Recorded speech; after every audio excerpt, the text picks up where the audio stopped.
और आज जो एएनएम के नियुक्ति पत्र कार्यक्रम के दौरान आपको डिप्टी सीएम ब्रजेश पाठक के पास लिए चलते सुनवाते हैं, वो क्या कुछ कह रहे हैं। तो युवाओं को लगातार प्रदान किए जा रहे हैं और माननीय मुख्यमंत्री जी लगातार इस बात की व्यवस्था करते हैं कि हमारे जो नौजवान साथी हैं, युवा साथी हैं, भाई बहन हैं, उनको कहीं दिक्कत न हो। और उसके लिए हमेशा पारदर्शिता के साथ उनके मेधा के बदौलत, उनके पुरुषार्थ के बदौलत, उनकी मेहनत के बदौलत किस ढंग से परीक्षा हो सकती है। आप देखते होंगे कि अभी जैसे हमारे राज्य मंत्री जी ने उल्लेख किया, 6 वर्ष पहले उत्तर प्रदेश की हालत ये थी कि कभी कभी एक जिले के ही सारे पद भर जाते थे, एक समाज से भर जाते थे। अंक तालिका का, मेरिट का, मेधा का, मेहनत का, बुद्धि का, कौशल का कोई मतलब नहीं रह गया था। प्रलोभन, घूस, चारों तरफ भ्रष्टाचार का बोलबाला था और नौजवान कुंठाग्रस्त हो रहे थे। अपनी मेहनत को सोचते थे, पश्चाताप करते थे कि हमने वर्ष भर मेहनत करके बेकार किया और जुगाड़ करके XYZ नौकरी पा जाते थे। लेकिन अब मैं कह सकता हूं, पूरे देश में इस बात की चर्चा है कि माननीय प्रधानमंत्री नरेंद्र मोदी जी के मिशन को पूरा करने में माननीय मुख्यमंत्री जी ने पूरी ताकत लगाने का काम किया है और नौजवानों में इस बात का गौरव हासिल है कि उत्तर प्रदेश के निवासी हैं और उत्तर प्रदेश में सरकारी नौकरियों में निष्पक्षता के साथ, पारदर्शिता के साथ, बगैर किसी को अप्रोच किए घर बैठ करके उनकी मेहनत पर नौकरी के नियुक्ति पत्र दिए जा रहे हैं। मैं आप सबको ऐसे शुभ अवसर पर बहुत बहुत शुभकामनाएं देता हूं। हम सब जानते हैं कि आप जिस विभाग से जुड़ने जा रहे हैं ये कोई साधारण विभाग नहीं है। सभी लोग जो काम करते हैं वो जीवन यापन के लिए करते हैं, कुछ सेवा के विभाग, और आप सेवा के विभाग में आज शामिल हो रहे, सेवा के परिवार में शामिल हो और आपके ऊपर इतनी बड़ी जिम्मेदारी ईश्वर ने डाली है, कुदरत ने डाली है।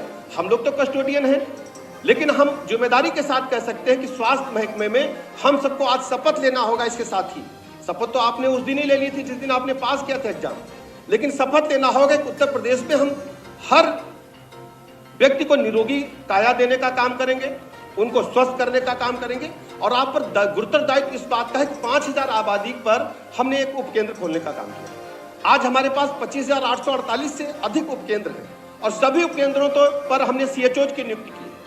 पहले ग्रामीण इलाकों में होता क्या, प्राथमिक स्वास्थ्य केंद्र दूर होते थे, उनको उच्च कोटि की चिकित्सा व्यवस्था नहीं मिल पाती थी। वो क्वेस के चक्कर में, झोला छाप डॉक्टरों के चक्कर में चक्कर लगाते हमारे ग्रामीण, हमारे परिजन, हमारे माता पिता परेशान होते थे और कहीं न कहीं दुर्घटना के शिकार होते थे। लेकिन हमारी सरकार ने सुनिश्चित किया कि हर 5000 की आबादी पर हम निःशुल्क उच्च कोटि की चिकित्सा व्यवस्था उनके गांव में उपलब्ध कराएंगे। उस गुरुतर दायित्व को आप निभाने के लिए आप तैयार हुए हैं। मैं बहुत बहुत शुभकामनाएं देता हूं। आज हमारे पास 25,000 से अधिक स्वास्थ्य उपकेंद्र है, वहां CHOs के साथ साथ आप सबके ANMs की भी नियुक्ति की गई है। और आप सब पर जिम्मेदारी इसलिए कि आपका घर घर संपर्क होगा, हमारी बहनों के साथ, हमारी माताओं के साथ, हमारी भाभियों के साथ आप जाकर के मिलोगे। उनके स्वास्थ्य की जानकारी भी आपको करना है, उनको स्वास्थ्य के लिए सारी दवाइयां भी निःशुल्क उपलब्ध करानी है। और सबसे बड़ी बात है जो इस समय हमें जनसंख्या चुनौती के रूप में हमने स्वीकार की है, एक हमारे लिए अवसर भी है अपनी जनसंख्या का उपयोग करने का। माननीय प्रधानमंत्री जी दुनिया के पैमाने पर इस बात की चर्चा करते हैं और आपको परिवार नियोजन के जो हमारे कार्यक्रम है उनको भी सफल बनाना है।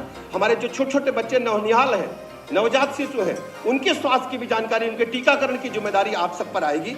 मैं आपको नए कार्यकाल के लिए शुभकामनाएं देता हूं और हमारी सरकार की तरफ से आपको भरोसा इस बात का है कि आपको काम करने में कहीं भी कोई दिक्कत आएगी तो हमारी सरकार आपके साथ खड़ी मिलेगी। हर स्थिति में हम अब चाहते हैं कि उत्तर प्रदेश का हर व्यक्ति